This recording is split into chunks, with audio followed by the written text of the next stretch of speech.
ठीक है, नया चैप्टर है केमिकल काइनेटिक्स।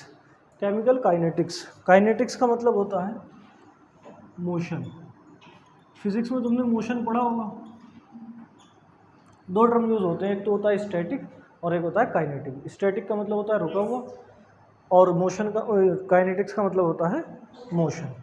यहाँ मोशन किसका पढ़ेंगे? केमिकल काइनेटिक्स, केमिकल इक्वेशन का, यानी किसी रिएक्शन के बारे में, रेट के बारे में पढ़ेंगे। किसी रिएक्शन के रेट के बारे में पढ़ेंगे। जब भी कोई रिएक्शन होती है तो उसकी तीन बातें हम पढ़ते हैं। किसी भी रिएक्शन के लिए तीन चीज़ें पढ़ते हैं, फिजिबिलिटी, या इसी का दूसरा नाम है स्पॉन्टेनिटी। स्पॉन्टेनिटी। दूसरी बात पढ़ते हैं extent of reaction,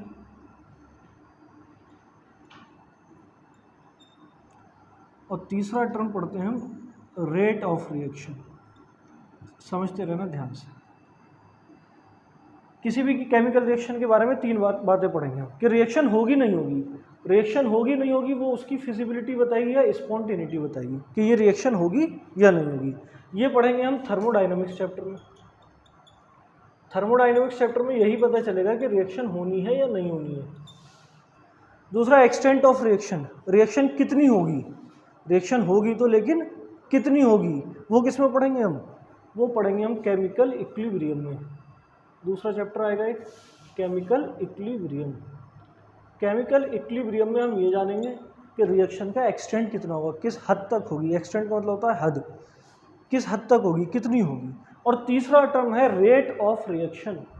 rate of reaction में हम जानेंगे किस रेट से होगी, स्पीड किस रेट से होगी, और वही पढ़ेंगे हम केमिकल काइनेटिक्स में। किस स्पीड से होगी वही हम इस चैप्टर में पढ़ेंगे। सही है ना। फिजिबिलिटी का मतलब यह रिएक्शन होगी या नहीं होगी, ये थर्मोडायनामिक्स में पता चलेगा। दूसरा टर्म आया एक्सटेंट ऑफ रिएक्शन, कहाँ तक होगी, कितनी होगी, वो केमिकल इक्विलिब्रियम में पढ़ेंगे। और तीसरा आ गया रेट ऑफ रिएक्शन, किस रेट से होगी, किस स्पीड से होगी, ये इस चैप्टर में पढ़ेंगे केमिकल काइनेटिक्स में। स्पीड ऑफ रिएक्शन की बात करें तो स्पीड ऑफ रिएक्शन के बेस पर रिएक्शन तीन तरीके की होती है। एक तो होती है वेरी फास्ट रिएक्शन, जो बहुत तेज़ी से हो जाए, ठीक है। दूसरी होती है वेरी स्लो रिएक्शन, और तीसरी होती है मॉडरेट रिएक्शन। सही है। पहली रिएक्शन की स्पीड के बेस पे देखें तो तीन टाइप की रिएक्शन है। वेरी फास्ट रिएक्शन,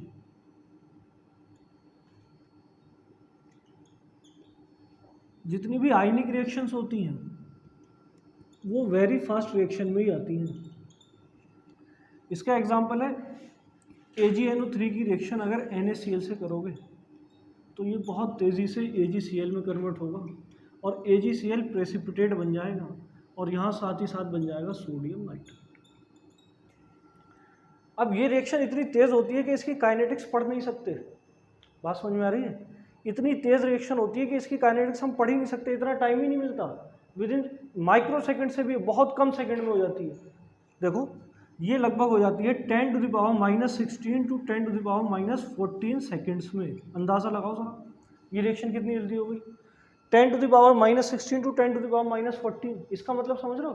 10⁻⁻16 का 1/10⁻16, एक सेकंड का 10⁻16वां हिस्सा। सोचो कितना हो गया, बिलियंस ट्रिलियंस से डिवाइड कर रहा हो 1 को। तो इतनी जल्दी ये रिएक्शन हो जाती है। जब इतनी जल्दी रिएक्शन हो जाती है तो इसके रेट के बारे में पढ़ पाओगे तुम? तुम्हारे पास इतना टाइम है कि इसके रेट के बारे में पढ़ लो? नहीं पढ़ पाओगे। बात समझ में आ रही है? दूसरी टाइप की रिएक्शन होती है very slow reaction. Very slow reaction, तुमने देखा होगा आयरन में रस्टिंग होती है, रस्टिंग ऑफ आयरन, ये आता है very slow reaction. Rusting of iron, iron है, पहले वो आएगा ऑक्सीजन के कांटेक्ट में, ऑक्सीजन के कांटेक्ट में आएगा तो बनेगा फेरस ऑक्साइड, और उसके बाद फिर फर्दर ऑक्सीजन के कांटेक्ट में आएगा तो बनेगा फेरिक ऑक्साइड, और उसके बाद जब वो मॉइस्चर के कांटेक्ट में आएगा तब बनेगा Fe2O3.XH2O, और यही बनेगा रस्ट। और इसमें बहुत सारा टाइम लगेगा, बहुत सारा टाइम। ऐसा तो है नहीं कि तुमने आयरन ला के रखा और कल तुम देख रहे हो कि वो उसमें रस्टिंग हो गई। एक बहुत लंबा टाइम चाहिए होता है आयरन की रस्टिंग के लिए, बहुत लंबा टाइम। तो अब ये बताओ कि इस लंबे टाइम में तुम काइनेटिक्स को पढ़ सकते हो या नहीं पढ़ सकते हो? पढ़ सकते हो, बिल्कुल पढ़ सकते हो, लेकिन इतना टाइम है तुम्हारे पास कि कई साल बैठे रहो इसी इंतजार में कि कब इसमें रस्टिंग कंप्लीट हो और हम इसकी काइनेटिक्स के बारे में पढ़ें, इसके रेट के बारे में पढ़ें। बात समझ में आ रही है? इतना टाइम नहीं है, तो इसको हम पढ़ते नहीं हैं, इसको हम पढ़ नहीं सकते। वेरी फास्ट रिएक्शन की काइनेटिक्स को हम पढ़ नहीं सकते और वेरी स्लो रिएक्शन की काइनेटिक्स को हम पढ़ते नहीं हैं। वेरी स्लो को हम पढ़ते ही नहीं हैं। एक और एग्जांपल है एलोट्रोपिक कन्वर्जन। एलोट्रोपिक कन्वर्जन देखो, कार्बन ग्रेफाइट, एलोट्रोप है कार्बन का ग्रेफाइट, ये चेंज हो जाता है डायमंड में, दूसरे एलोट्रोप में। ठीक, बात समझ में आ रही है? इधर देखो, ये रिएक्शन होगी या नहीं होगी कौन बताएगा? थर्मोडायनेमिक्स। कौन बताएगा? थर्मोडायनेमिक्स से पता चलेगा ये रिएक्शन होगी नहीं होगी। जब थर्मोडायनेमिक्स से पता करा तो उन्होंने कहा हाँ ये रिएक्शन होगी, ये रिएक्शन होगी। अब ये रिएक्शन होगी तो कोई पढ़ेगा इसे, कहेगा अच्छा यार ग्रेफाइट डायमंड में चेंज हो रहा है। बात समझ में आ रही है? ग्रेफाइट किस में चेंज हो रहा है? डायमंड में। तो कोई सोचेगा यार ग्रेफाइट सारा डायमंड में चेंज हो जाएगा, जितना ग्रेफाइट है वो सबका सब किस में चेंज हो जाएगा? डायमंड में। अरे ग्रेफाइट क्या होता है यार, कितना सस्ता मिलता है, बहुत सस्ती चीज़ है ग्रेफाइट तो, और डायमंड डायमंड महंगा। तो थर्मोडायनेमिक्स से देख के ये तो पता चल गया कि ग्रेफाइट चेंज हो गया डायमंड में। लेकिन जब हम केमिकल काइनेटिक्स के पास गए, उससे हमने पूछा इसमें कितना टाइम लगेगा, उसने कहा इसमें बहुत टाइम लगेगा, बहुत टाइम, बहुत स्लो प्रोसेस है ये, बहुत टाइम, सैकड़ों साल लग जाएंगे, हज़ारों साल लग जाएंगे। यानी कुछ लोग तो मानते हैं ऐसा होगा ही नहीं, इतनी स्लो रिएक्शन है कि ऐसा होगा ही नहीं। लेकिन हाँ ये रिएक्शन हो सकती है, थर्मोडायनेमिक्स ने ये तो कह दिया ये रिएक्शन हो सकती है, लेकिन इसकी काइनेटिक्स इतनी स्लो है कि लोग मानते हैं ऐसा होगा ही नहीं। बात समझ में आ रही है? और तीसरे टाइप की रिएक्शन होती है मॉडरेट रिएक्शन। मॉडरेट रिएक्शन देखो, नाइट्रोजन रिएक्ट करेगा हाइड्रोजन के साथ, बैलेंस करते रहना इसे, और ये बनाएगा अमोनिया। क्या बनाएगा? अमोनिया। नाइट्रोजन ने रिएक्ट करी हाइड्रोजन के साथ और क्या बनाया? अमोनिया। अब इस रिएक्शन में जो है टाइम वो इतना ना तो बहुत ज़्यादा लगेगा ना बहुत कम। बात समझ में आ रही है? यहाँ पर मॉडरेट टाइम रहेगा, मॉडरेट यानी इतना टाइम रहेगा कि तुम आराम से इसकी काइनेटिक्स को पढ़ सकते हो। बात समझ में आ रही है? आराम से इसकी काइनेटिक्स को हम पढ़ सकते हैं। तो इसीलिए यही रिएक्शन है जिनको हम आगे पूरे केमिकल काइनेटिक्स में पूरे चैप्टर में जो रिएक्शन हम पढ़ेंगे वो कौन सी वाली पढ़ेंगे? मॉडरेट रिएक्शन ही पढ़ेंगे। सही है ना? आगे जो भी पढ़ेंगे केमिकल काइनेटिक्स में वो मॉडरेट रिएक्शन के बारे में ही पढ़ेंगे। और जनरली जितनी भी मॉलिक्यूलर रिएक्शन है, जितनी भी मॉलिक्यूलर रिएक्शन है वो सब मॉडरेट के ही एग्जाम्पल है, मॉडरेट रिएक्शन के ही एग्जाम्पल है। ये लिख लो। चलो अब हम पढ़ेंगे rate of reaction.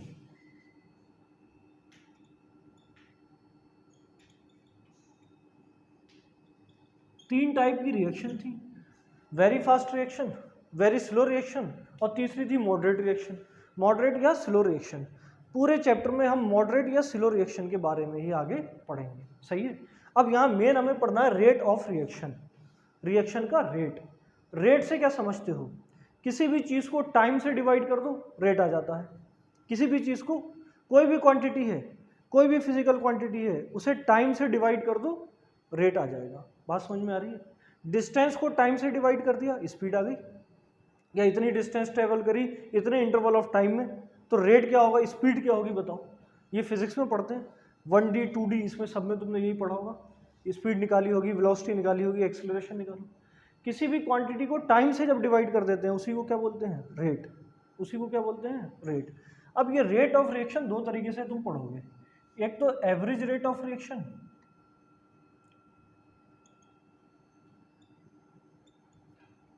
Rate of reaction को हम ROR से डिनोट करेंगे, और दूसरा इंस्टेंटेनियस, ROR। यहां हम रिएक्शन का रेट देखेंगे कि रिएक्शन का रेट क्या है। तो रिएक्शन के रेट में क्या क्या आ जाएगा? कंसंट्रेशन का चेंज, अमाउंट का चेंज, वॉल्यूम का चेंज या प्रेशर का change. With respect to time concentration कितनी चेंज हो रही है, with respect to time pressure में क्या चेंज आ रहा है, with respect to time amount में क्या चेंज आ रहा है, यही क्या होगा, रेट, यही क्या होगा, रेट। केमिकल काइनेटिक्स में जो तुम रेट ऑफ रिएक्शन निकालोगे वो मास के रिस्पेक्ट में या कंसंट्रेशन के रिस्पेक्ट में या प्रेशर के रिस्पेक्ट में, इसके रिस्पेक्ट में देखोगे कि इसमें रेट क्या आएगा। तो दो तरीके से हम पढ़ेंगे, एवरेज रेट और इंस्टेंटेनियस रेट। देखो समझो, मान लो इस तरीके से तुम्हें दे रखा है, अब कोई एक टाइम है t1 और एक कोई टाइम है t2, ये दो टाइम इंटरवल दे रखे हैं।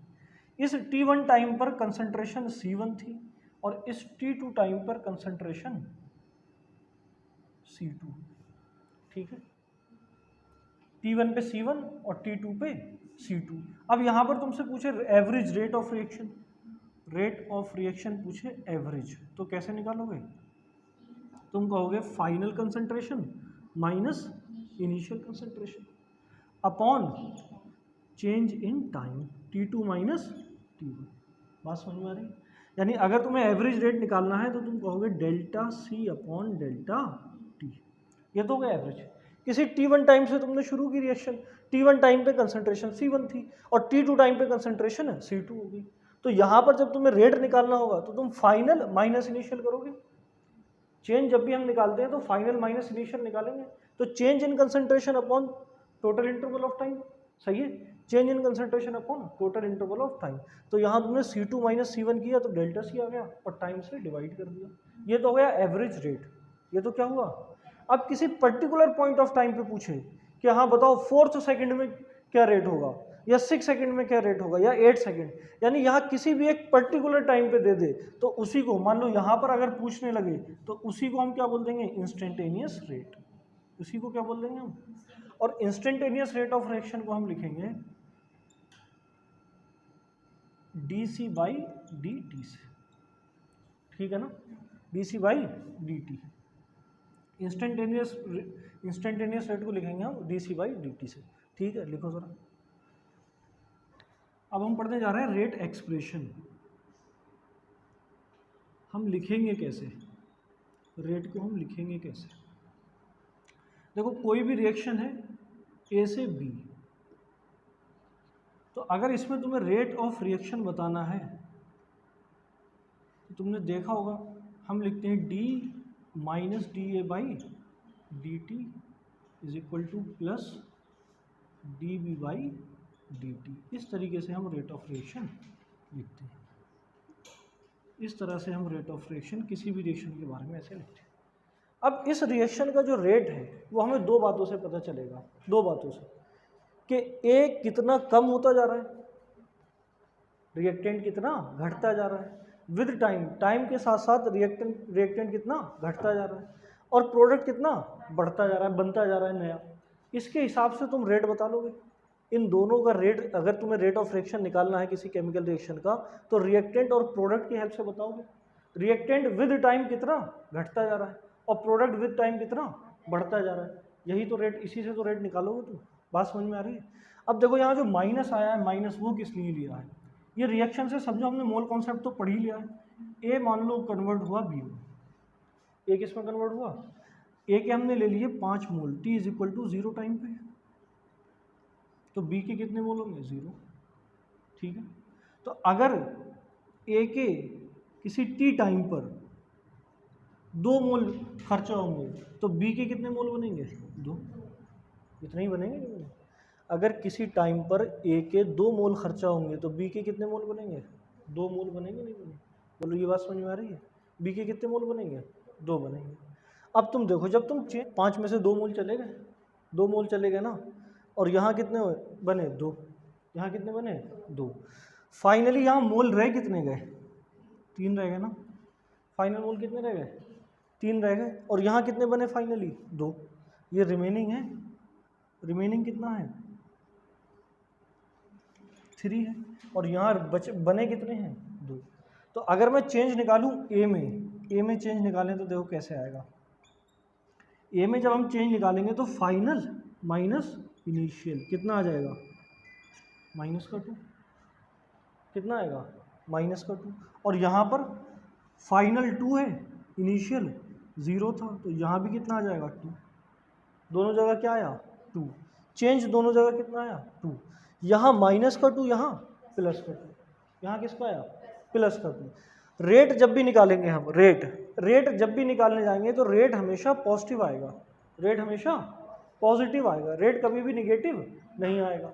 हाँ तुम कह सकते हो वेलोसिटी अगर तुम निकालने जा रहे हो, वेलोसिटी अगर तुम फिजिक्स में जाओ वेलोसिटी निकालने जाओ तो वहाँ वो पॉजिटिव भी हो सकती है और निगेटिव भी हो सकती है, क्योंकि डायरेक्शन पर डिपेंड करेगा, वो तो किस पर डिपेंड करेगा।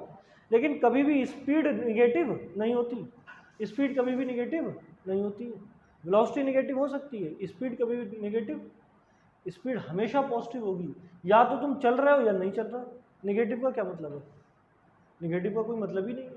अरे या तो तुम कहीं जा रहे हो या नहीं जा रहे हो, बैठे हो, निगेटिव में थोड़ी कि मैं -10 की स्पीड से जा रहा था, ऐसा तो कभी नहीं सुना। इसी तरीके से या तो केमिकल रिएक्शन हो रही है या रिएक्शन नहीं हो रही है। ऐसा तो नहीं होगा कि माइनस में होती हो कोई रिएक्शन, रिएक्शन कभी माइनस में तो नहीं होगी। या तो रिएक्शन हो रही है, रिएक्शन फिजिबल है, या तो रिएक्शन फिजिबल है या रिएक्शन नहीं हो रही है, दो ही बातें तो हैं। ऐसा तो नहीं हो सकता माइनस में हो जाए। तो कभी भी जब तुम रेट निकालोगे तो वो कभी भी निगेटिव नहीं हो सकता। तो इस रेट इसको पॉजिटिव करने के लिए ही पहले हमने क्या लगा रखा है, माइनस। देखो अब यहाँ जब तुम रेट ऑफ रिएक्शन निकालने जाओगे तो रेट ऑफ रिएक्शन तुम निकालोगे, माइनस पहले ही लगा रखा है तुमने, final concentration -3, initial 5 upon dt जो तुमने टाइम ले रखा है, ठीक। यहाँ जब तुम निकालने जाओगे तो 2 - 0 अपॉन dt जो भी तुमने टाइम ले रखा है। तो देखो यहाँ माइनस माइनस क्या हो जाएगा, अंदर पहले ही माइनस है, और यहाँ माइनस माइनस फिर क्या हो जाएगा प्लस, ठीक है ना। यहाँ क्या हो जाएगा माइनस माइनस क्या हो जाएगा प्लस। तो इसीलिए हमने यहाँ पहले ही क्या लगा रखा है माइनस।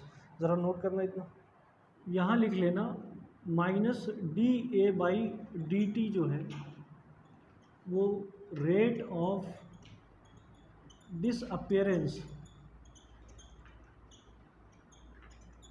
ऑफ ए है। रिएक्टेंट किस रेट से डिसअपियर हो रहा है वो क्या है -dA/dt, और dB/dt जो है वो है rate of appearance of B. भाई रिएक्टेंट घटेगा, रिएक्टेंट ख़त्म होगा तभी तो प्रोडक्ट बनेगा। और फॉर्मेशन भी बोल सकते हो, रेट ऑफ अपीयरेंस और rate of formation of B. अरे रिएक्टेंट घटेगा तभी तो प्रोडक्ट बनेगा। तो जब रिएक्शन होती जाएगी रिएक्टेंट घटता जाएगा, रिएक्टेंट डिसअपियर होता जाएगा और प्रोडक्ट बनता जाएगा, नया प्रोडक्ट अपियर होता जाएगा। बात समझ में आ रही है। चलो लिखो, देखो अगली रिएक्शन अगर मैं लिखूँ 2A और ये इससे बना 3B, ठीक है। तो यहाँ जब रेट ऑफ रिएक्शन लिखेंगे इसके लिए, तो इसके लिए रेट ऑफ रिएक्शन लिखेंगे -1/2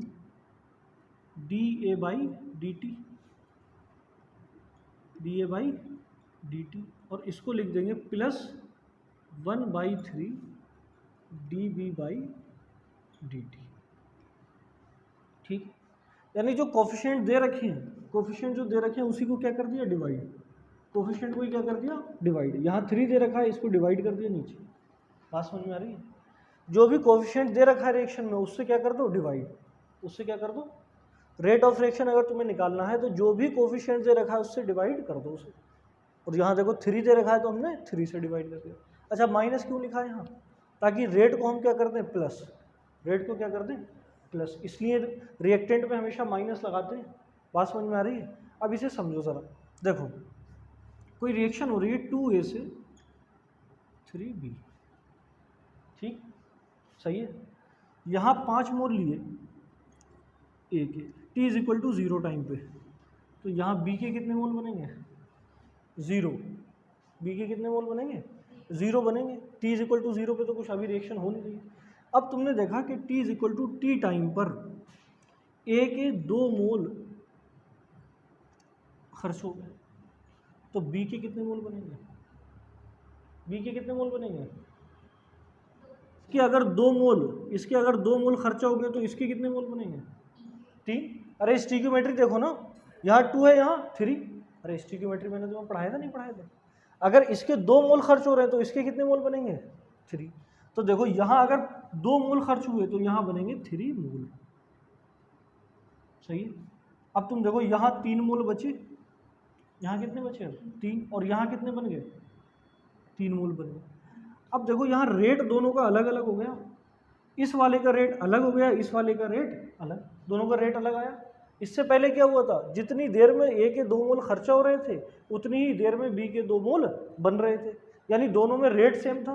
पिछली वाली रिएक्शन में रेट सेम था, अब यहाँ इन दोनों में रेट अलग अलग हो गया। जितनी देर में ए के 2 मोल खर्चा हो रहे हैं उतनी देर में बी के 3 मोल बन रहे हैं, तो दोनों का रेट क्या हो गया? अलग अलग। दोनों का रेट क्या हुआ? अलग। यानी जब तुम यहाँ चेंज निकालने जाओगे, जब यहाँ चेंज निकालने जाओगे तो फाइनल क्या हुआ? 3। फाइनल कितना हो गया? 3। अरे फाइनली 3 मोल बचे ना, तो फाइनल कंसंट्रेशन कितनी हो गई? 3। इनिशियल कितनी थी? 5। ठीक। और यहाँ तुम देखो फाइनल 3, इनिशियल कितनी थी? 0, तो यहाँ 3। ठीक। तो यहाँ तो आ गया -2 और यहाँ तो आ गया 3। ठीक। अब हमें इसे प्लस करना है, तो वो हमने पहले ही फॉर्मूले में लिख रखा है, माइनस पहले ही लिख रखा है, तो ये क्या हो जाएगा? प्लस। इन दोनों में रिलेशन लाना है, यानी रिएक्टेंट और प्रोडक्ट में हमें रिलेशन लेके आना है, इन दोनों को हमें बराबर करना है। तो अगर बराबर करना है तो क्या करें बताओ? दोनों को 1 1 लेके आना है, तो क्या करें? बराबर करना है, तो इसे तुम 2 से डिवाइड कर दो और इसे 3 से डिवाइड कर दो। जब इन दोनों को तुम एक को 2 से और एक को 3 से डिवाइड कर दोगे तो ये 1 = 1 आ जाएगा, नहीं आ जाएगा? बोलो। अब इन दोनों के बीच में रेट आ गया, रेट ऑफ रिएक्शन आ गया, इन दोनों के बीच में सेम आ गया। तो जब तुम रेट ऑफ रिएक्शन निकालोगे, रेट ऑफ रिएक्शन, तो वो पर एंटिटी निकालोगे। वो कैसा निकालोगे? पर एंटिटी। एक एंटिटी के लिए रेट ऑफ रिएक्शन को डिफाइन करेंगे। बात समझ में आ रही है? और ये पूरा क्या हो जाएगा? देखो, अगर मैं लिख रहा हूँ, अगर मैं लिखूंगा -dA/dt, -dA/dt लिखूंगा, तो ये है रेट ऑफ डिसअपियरेंस ऑफ ए। यहाँ तुम्हें डिवाइड करने की जरूरत, सीधे अगर dA/dt दिया उसने, इसका मतलब है रेट ऑफ डिसअपियरेंस ऑफ ए। और यहाँ जो तुमने 1/2 से डिवाइड किया है, यहाँ तुम रेट निकाल लो पर एंटिटी पर। रेट किस पे निकाल लो? और यहाँ जो तुमने dA/dt लिखा है, ये पूरे का लिखा है, पूरे का, पर एंटिटी नहीं दे रखा है, जितने अभी इसका कोफिशिएंट है वो सब। बात समझ में आ रही है? और ऐसे ही अगर dB/dt लिखा हो कहीं, तो इसका मतलब हो जाएगा रेट ऑफ अपीयरेंस। यहाँ डिवाइड करने की जरूरत नहीं, लिख लो जरा इसे।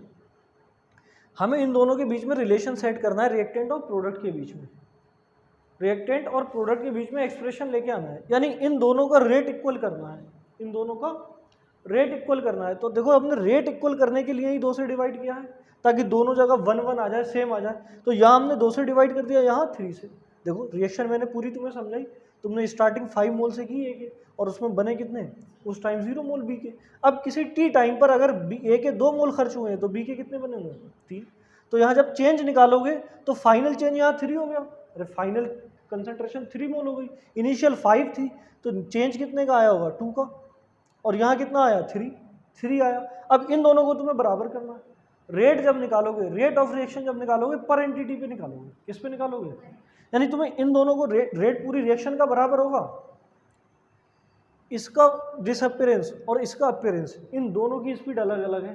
देखो ना, जितने टाइम में इसके 2 मोल खर्चे हुए उतने टाइम में इसके किसकी स्पीड ज़्यादा है? बी वाले की। स्पीड किसकी ज़्यादा है? रेट किसका ज़्यादा है? बी वाले का। लेकिन जब तुम ओवरऑल रिएक्शन की बात करोगे, पूरे रिएक्शन की रेट की बात करोगे, तब सबका सेम हो जाएगा, तब सबका। क्योंकि जब हम ओवरऑल रेट ऑफ रिएक्शन लिखेंगे तो वो पर एंटिटी पे लिखेंगे। वो किसके लिए डिफाइन करेंगे? पर एंटिटी। एक एंटिटी के लिए डिफाइन करेंगे rate of reaction. Rate of disappearance और रेट ऑफ अपीयरेंस पूरे का डिफाइन करोगे अलग अलग। लेकिन जब रिएक्शन का रेट डिफाइन करोगे वो पर एंटिटी पे करोगे, यानी यहाँ पर 1 के 2 मोल। लेकिन तुम्हें जब रेट ऑफ रिएक्शन निकालना है तो 1 लेके ही निकालना। तो हमने इसे क्या किया? बराबर करने के लिए डिवाइड कर दिया 2 से, और इसे डिवाइड कर दिया 3 से। बात समझ में आ गई? तो फाइनली हमारा आंसर यही आ गया। देखो, फाइनली यही आया ना, जब इसको तुमने 2 से डिवाइड करा, इसको 3 से डिवाइड करा, फाइनल आंसर यही आ गया। अब तुम इतना लंबा तो लिखने बैठोगे नहीं, क्वेश्चन आएगा यही लिखने बैठ गए कितने मोल, तो उनमें लाओ रिलेशन सेट करें। तो याद रख लेना, जो भी कोफिशिएंट हो उसको जब रेट ऑफ रिएक्शन निकालोगे तो उसको डिवाइड कर देना। अब याद रख लेना, यहाँ से समझ में आया क्यों कर रहे हैं हम डिवाइड क्यों कर रहे हैं, ये तो समझ में आ गया है ना। अब आगे तुम्हें ऐसे ही नहीं सॉल्व करते रहना है कि सारे क्वेश्चन ऐसे ही सॉल्व करने बैठे, पहले ये निकालें, रिलेशन सेट करें, डिवाइड देखना है कितने से करना है। जो भी कोफिशिएंट है उसे डिवाइड कर दो, उसे क्या कर दो, डिवाइड। जो भी कोफिशिएंट आए उसे डिवाइड कर दो रेट में। जब रेट ऑफ रिएक्शन निकालने जाओ, रेट ऑफ रिएक्शन पर एंटिटी निकालेंगे, और जब क्वेश्चन में रेट ऑफ डिसअपियरेंस कहेगा तो एज इट इज रख देंगे dA/dt, वहाँ 1/2 नहीं करेंगे। और रेट ऑफ अपीयरेंस कहेगा b का तो सीधे रख देंगे dB/dt, 1/3 मत लिखना। बात समझ में आई? 1/3 लिखोगे जब रेट ऑफ रिएक्शन की बात होगी, 1/2 लिखोगे जब रेट ऑफ रिएक्शन की बात होगी। बात समझ में आ गई? नोट कर लिया ये? देखो कोई रिएक्शन हो रही है 2A changes to 3B + 4C। तो अगर यहाँ हमें रेट ऑफ रिएक्शन लिखना है, रेट ऑफ रिएक्शन, तो डायरेक्टली हम लिखेंगे माइनस, कोफिशिएंट से डिवाइड करेंगे, dA/dt is equal two plus 1/3 dB/dt is equal two plus 1/4 dC/dt। समझो इस रिएक्शन का मतलब क्या है, मोल कॉन्सेप्ट से समझो। जितनी देर में A के 2 मोल खर्च होंगे उतनी ही देर में B के 3 मोल बन जाएंगे, और उतनी ही देर में C के 4 मोल बन जाएंगे। बात समझ में आ रही है ना? बोलो। इन दोनों के लिए अलग अलग टाइम नहीं है, एक ही टाइम में B के भी 3 मोल बन रहे हैं और एक ही टाइम में C के भी 4 मोल बन रहे हैं। इसीलिए हमने इन्हें ऐड नहीं किया है कि इन दोनों को ऐड कर दो रिएक्शन को। बात समझ में आ रही है नहीं आ रही? और मैंने तुम्हें बताया तुम सीधे कोफिशिएंट को डिवाइड कर दो रेट निकालने के लिए, जब रेट ऑफ रिएक्शन निकालना। अगर इसी का तुम्हें रेट ऑफ डिसअपियरेंस लिखना है, रेट ऑफ डिसअपियरेंस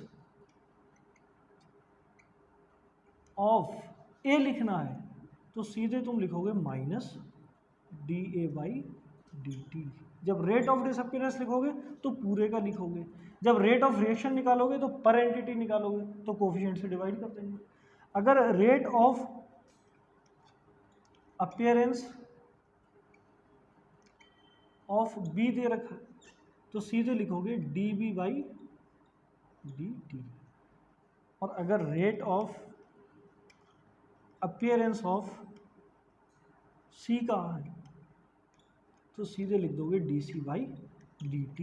लेकिन जब रेट लिखोगे, रिएक्शन का रेट लिखोगे, तब तुम्हें इस फॉर्म में लिखना है। नोट कर लो इसे अनसॉर्ट। इस क्वेश्चन को देखो, A की कंसंट्रेशन डिक्रीज हो रही है 0.5 से 0.4 10 मिनट में, 10 मिनट में 0.5 से 0.4 मोल पर लीटर होगी। तो ये एवरेज रेट ऑफ रिएक्शन पूछ रहे हैं, रेट ऑफ डिसअपियरेंस नहीं पूछ रहे हैं, रेट ऑफ रिएक्शन पूछ रहे हैं।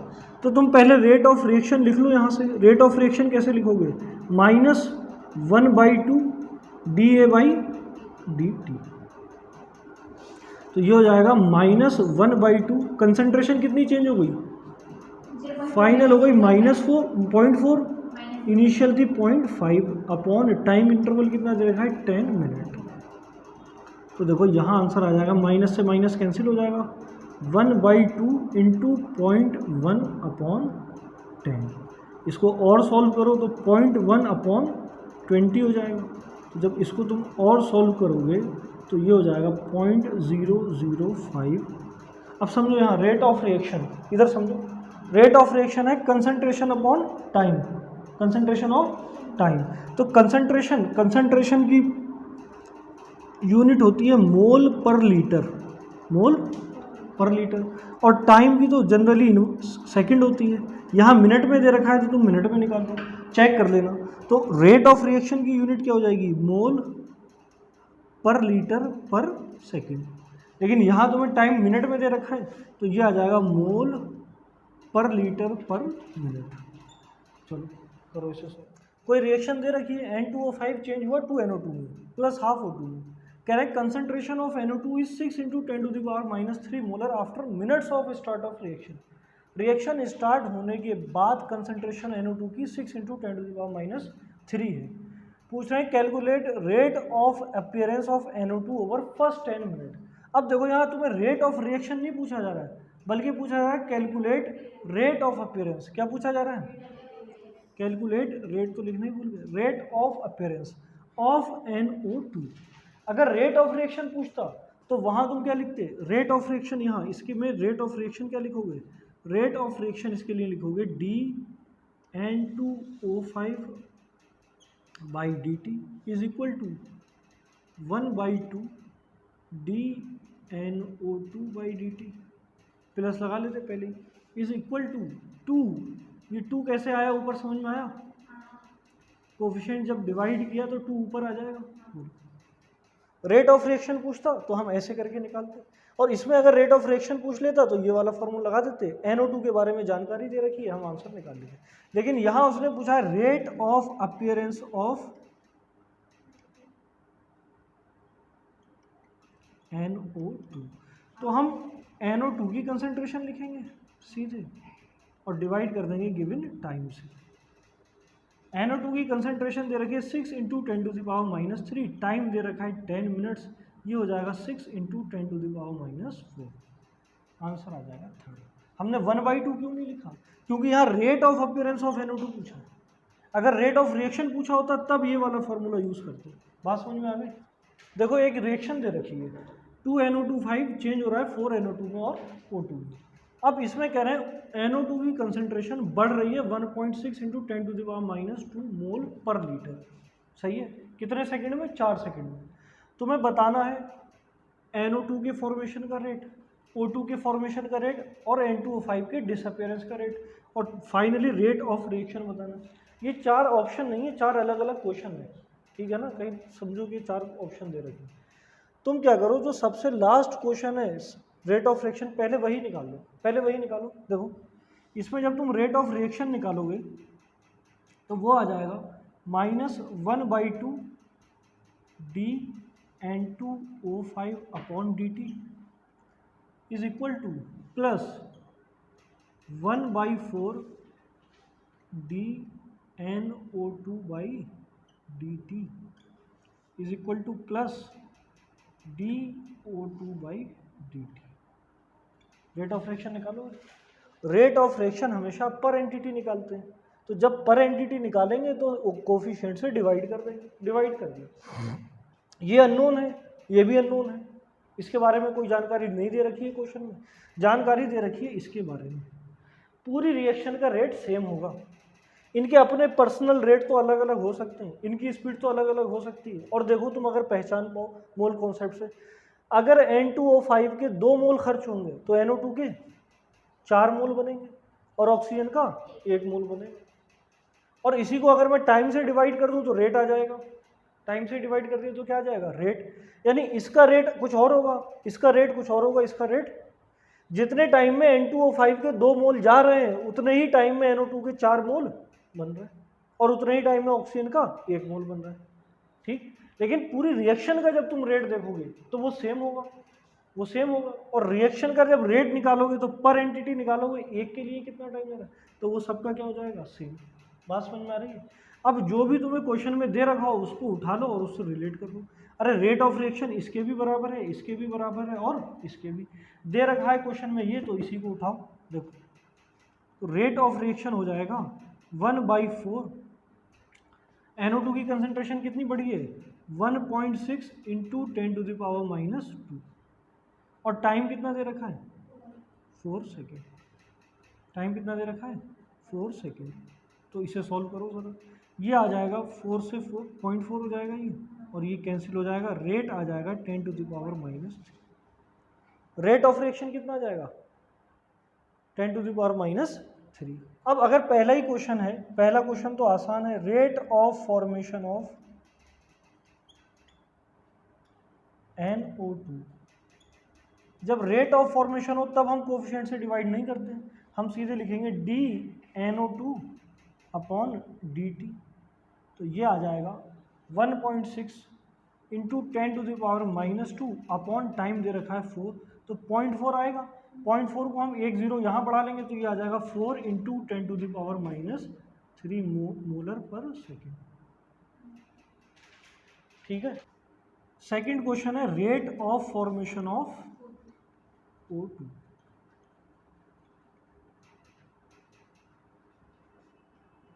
इसको तुम कनेक्ट करो रेट ऑफ रिएक्शन के फॉर्मूले से, तो रेट ऑफ रिएक्शन आया था DO2 बाई dt, और अभी हमने रेट ऑफ रिएक्शन निकाला है, तो ये आंसर आ जाएगा DO2 by dt is equal to 10⁻³ molar. ध्यान सुनना, rate of disappearance of N2O5, ध्यान से देखना, ये तुम निकालोगे rate of reaction is equal to -1/2 dN2O5 by dt। तुमसे सिर्फ इतना पूछा है, इतना, ये तुमने निकाल लिया है, ये आया है 10⁻³ और 2 यहाँ ले आओगे मल्टीप्लाई में, तो ये हो जाएगा rate of disappearance of N2O5, ये हो जाएगा 2 × 10⁻³ मोल पर सेकेंड। समझ में आया नहीं आया? अब इस वाले रिलेशन को समझो, इस वाले रिलेशन को मोल कॉन्सेप्ट से समझना, मोल कॉन्सेप्ट से। अगर N2O5 के 2 मोल जाएंगे तो NO2 के 4 मोल बनेंगे और O2 का 1 मोल बनेगा, सही है। अगर N2O5 के 2 मोल खर्चा हो रहे हैं तो NO2 के 4 मोल और इसका 1 मोल, यानी इनमें रेशियो 2:4:1 का आएगा, 2:4:1 का। तो अगर पूरी रिएक्शन का रेट 10⁻³ है, पूरी रिएक्शन का रेट, तो N2O5 का रेट उससे डबल हो जाएगा, तो देखो 2 × 10⁻³ आया, और NO2 का इसके 4 टाइम्स हो जाएगा, तो NO2 का कितना आया था 4 × 10⁻⁴, और ऑक्सीजन का उतना ही रहेगा, तो ऑक्सीजन का कितना आया था 10⁻⁻3। इसको तुम मोल से भी सॉल्व कर सकते हो। बात समझ में आ गई?